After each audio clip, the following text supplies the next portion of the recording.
We never meant to be unruly children, but we certainly had a natural-born talent for trouble. Like the time we set the car on fire. As kids, my parents would take us with them when they went shopping. They'd leave the three oldest in the car, taking the younger two with them. Now, living in Florida meant that there were 3 seasons: hot, hotter, and hotter than hell fire. And for some reason, my parents only shopped on hotter than hell fire days. Such a day found us waiting in the car. It was so hot that our sweaty legs slid on the vinyl upholstery. The backs of our t-shirts were drenched, and our hair was plastered to our skulls. It was the kind of heat where bad ideas are born. Like, let's play chicken with the car's cigarette lighter. The rules? Easy. How close and how long could you hold your fingertip over the red-hot lighter? A few rounds in, Jimmy bumped, or maybe pushed, the lighter onto the end of David's finger. Snatching his hand away, he howled in pain and jumped so high that he banged his head. I grabbed his hand, and sure enough, his finger was deeply branded. When David knocked the lighter out of Jimmy's hand, it hit the floor, rolling up under the driver's seat. Diving into the floorboard, Jimmy tried to find it. Almost immediately, he jerked upright, smacking his head on the steering wheel. Clutching his head, he stammered, "Fire! It's on fire!" And sure enough, wisps of smoke began peeking out from under the seat. At that, we scrambled out of the car. Leaning in on the other side, I tried to see under the seat, but it was burning pretty good. Just as I began to panic, Mom came running up. A quick look, and she grabbed the gallon of milk from the cart and sloshed it up under the seat, extinguishing the fire. Now, as part of our punishment, we were banned from grocery store trips. Now, whenever they left us to go shopping, we had to do chores. It wasn't a bad price to pay. David's scarred finger and the longevity of the sour milk smell in the car notwithstanding, we no longer had to wait in a hot car.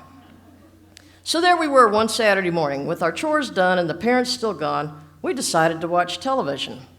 Flipping through our 3 channels, we came upon a circus movie where a scene depicting a knife-throwing act gave birth to an idea.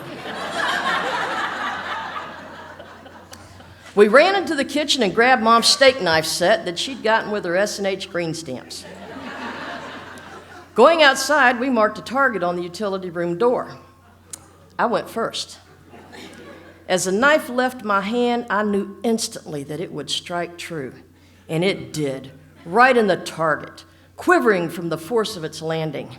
And like sharks to chum, we fell into a knife-throwing frenzy, getting better with each throw. We were having a great time dreaming of our exotic future with Ringling Brothers, when all of a sudden the horror of what we were doing hit us. The door wasn't solid. It was a hollow core door. And every time we jerked the serrated edges of the steak knives out, we shredded the door. We hadn't noticed at first, but as we got better, we were landing consistently in the bullseye area. Now, to be sure, holes of any kind in the door would have been bad, solid or no. But this was so much worse. We'd actually torn the middle section of the door into splinters. The 3 of us stood there gaping at what we'd done, quietly calculating the impending doom called Mom when she saw the results of our latest effort. And then we heard the car pull into the driveway. They were home. When Mom walked into the kitchen, she could see our shadows outside the back door as we huddled in front of the utility room, trying to figure out how to save ourselves. And as mothers are wont to do, she opened the back door, leaned out, and asked us what we were doing. With our abrupt, guilty-looking denial, she stepped outside to see for herself. And there it was, our handiwork. 6 steak knives barely hanging onto the sorry remains of what had once been a perfectly good utility room door. As did many mothers of that era, Mom was quick to grab whatever was handy. This time, it was the broom leaning just outside the door. Instantly, she became a Shaolin Kung Fu master, using the broom as a long pole, spinning and landing blows with precision. Now keep in mind, this wasn't our first rodeo. We'd been here before and had developed a kind of rhythm to this particular dance. If Mom got after one of us and it left enough room for the other two to take a long lean back out of the way, well, as they say, every man for himself. So this day, with Jimmy closest to her reach, David and I eased ourselves out of the line of fire. And suddenly, Jimmy did the unthinkable. He ran. Now, anybody raised back then knows that you don't run.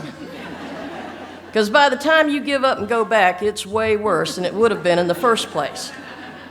But reason had left our brother, and like a shot, he was around the corner with Mom right behind him, broom in hand.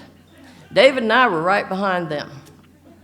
When Jimmy reached the fence, he didn't bother with the gate. He jumped right over the top. Now, Mom was so mad she passed the gate too.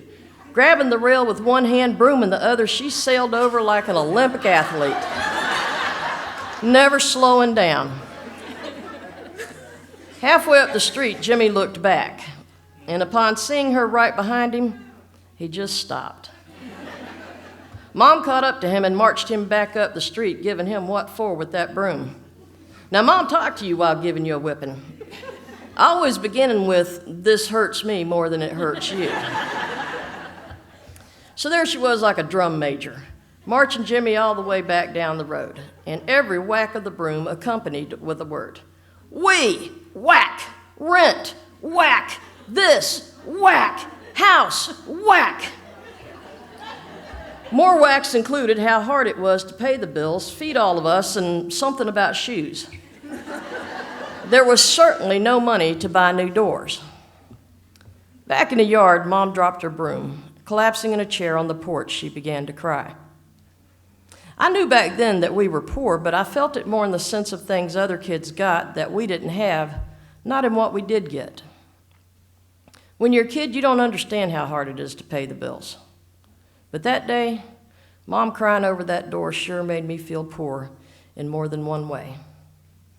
As for our budding careers as knife-throwing act, we decided to let go of that dream.